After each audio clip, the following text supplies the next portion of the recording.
This is the plaintiff, Yolanda Pino. She says she was stopped at a red light minding her own darn business when all of a sudden the defendant crashed into her. She hit her with such force her car hit the car in front of her. The defendant didn't even have insurance. She's out all sorts of money now and is suing the woman for every penny of the $813.05 she's owed.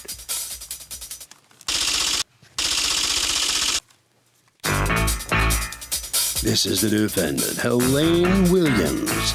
She says the plaintiff suddenly stopped short. She tried to stop but couldn't and they collided.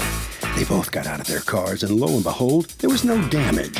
Now, all of a sudden, there's this lawsuit. The woman's claiming damage when there was none, and she wants her to pay? Fat chance. She's accused of not stopping on a dime.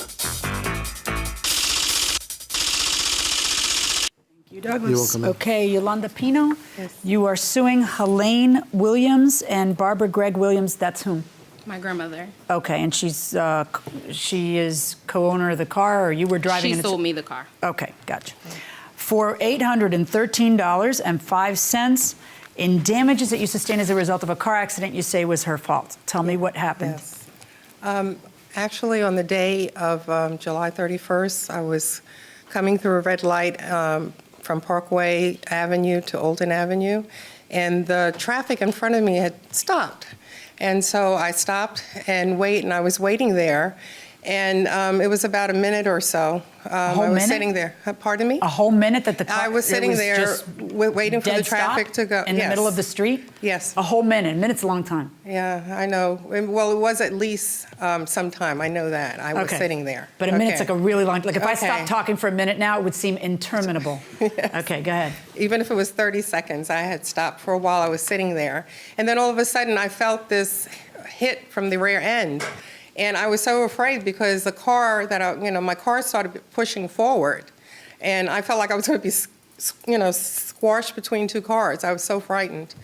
But the car in front of me did not have any damage. Did you hit the car in front of you? Yeah, my car actually tapped the car in front. And I'm sure there was about a couple of, 2 feet or something, or 3 feet, and the car just went forward. Did you hear the screeching brakes behind you or no? I heard something. Did you hit the brakes when you realized that she was stopped? I don't believe that she was stopped. We were all riding, and the car in front of her stopped. Then she stopped. Then I stopped. And Right, but my question is, did you have time to hit the brakes before? Oh yeah, I hit the brakes. You hit the brakes. Mm-hmm. Okay, you run into somebody because they stopped suddenly. Is there any defense there? Well, you're legally required to be at a safe distance when driving. You should always be paying attention. You know what? That says it all, doesn't it? Going inside the courtroom. So according to you, she stopped suddenly? Mm-hmm. And how far a distance were you traveling from her that you would not have time to stop? Because you hit her from behind, which, I mean, it was just a regular. I could see the bottom of her tires, when I was driving. So I assumed there was enough space in between us. Did you see her brake lights go on? Yeah. You saw when they went on? Mm-hmm. Okay. Did you have the damage estimated? Did you get Did you want the estimates? estimate? Yes. Or did you already have the work done? I had the work done already. Do you have pictures of the damages? Yes, I do. Let me see the pictures. Did you want the estimate as well? Yeah. Did the police come to the accident? Yes. Was there a police report? Yes, there is. May I have it?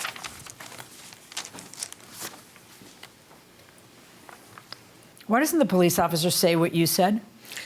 I don't know. No, he says what you said. He didn't say what you said. Did you talk to the police officer? He came to my car. He issued me a ticket. Let me hear your side.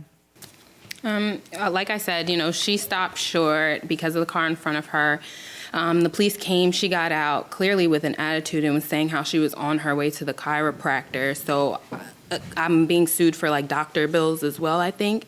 And I feel as though they are not due to that car accident because you were already going to a chiropractor. Well, we'll see right now. There's a theory in the law called the eggshell plaintiff. It's the first thing they teach you, your first few weeks of law school.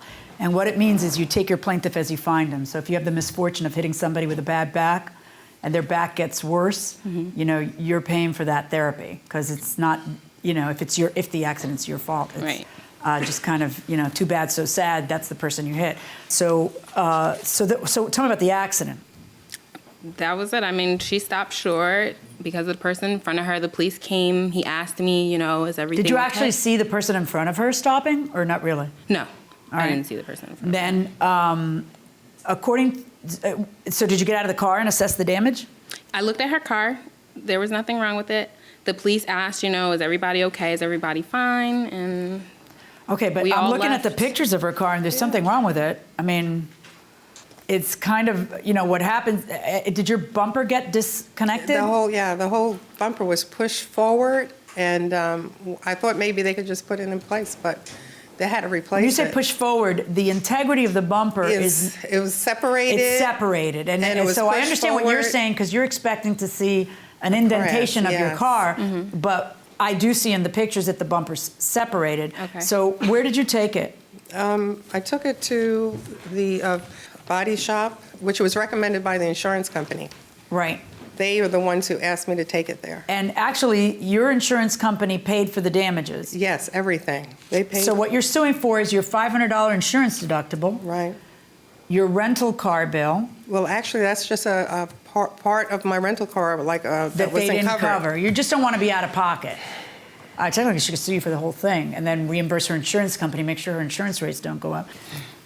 You're getting off easy, okay? You come from behind, you hit her.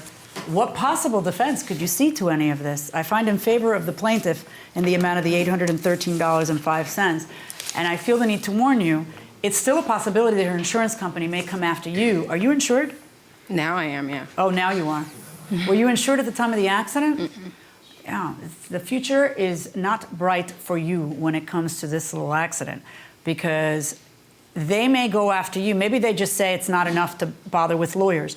But if they want to go after you for the $2,000 some odd that they paid, they can go after you and have you reimburse them because the accident's your fault. What did she pay $2,000 for? She for didn't the pay hospital? anything. The bill? insurance company paid $2,000 something to get the car repaired. Because you don't seem to understand, just because you don't see it doesn't mean it's not there. I see it in the pictures, so you should see it. But the bumper is separated, and what happens is the integrity of the chassis is compromised at that point. They have to do all kinds of stuff to fix it. Otherwise, there'll be problems with the car forever from here on in. So they have to fix it. It costs a lot of money.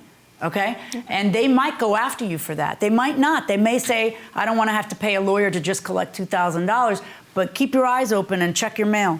Okay? In the meantime, she's not going to be out. I find in her favor in the amount of the $813.05. That's my judgment.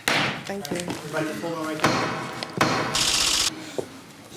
So the defendant's on her way out of the courtroom right in here. Give us your first reaction to this outcome here. I'm not surprised. No, you expected to lose when you Yes. walked in? Mm-hmm. Right? Yeah, I know it was my fault, and I don't mind taking responsibility for anything I've done. Yeah. Okay. What about the judge's warnings to you about looking out over your I'm shoulder? going to pay attention. I'll open my mail. You worry about that? Them coming after you? I for mean, that? of course I am. But I'm hoping that they don't. All right. Leave a little more distance between you and the car in front of you. Oh, yeah. Not right here, but that's the same idea. I mean, that's the right idea. All right. Head right down this way. All right, so come on in here.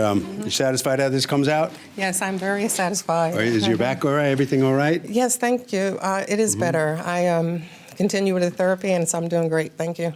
All right. Harvey? Okay, Kurt, if you're in a rear-end collision, there is a legal presumption you're at fault. There are very few ways you can rebut that presumption, maybe if the other person backed up, but pretty much you get in a rear-ender, you're behind, you're screwed. Don't text and drive.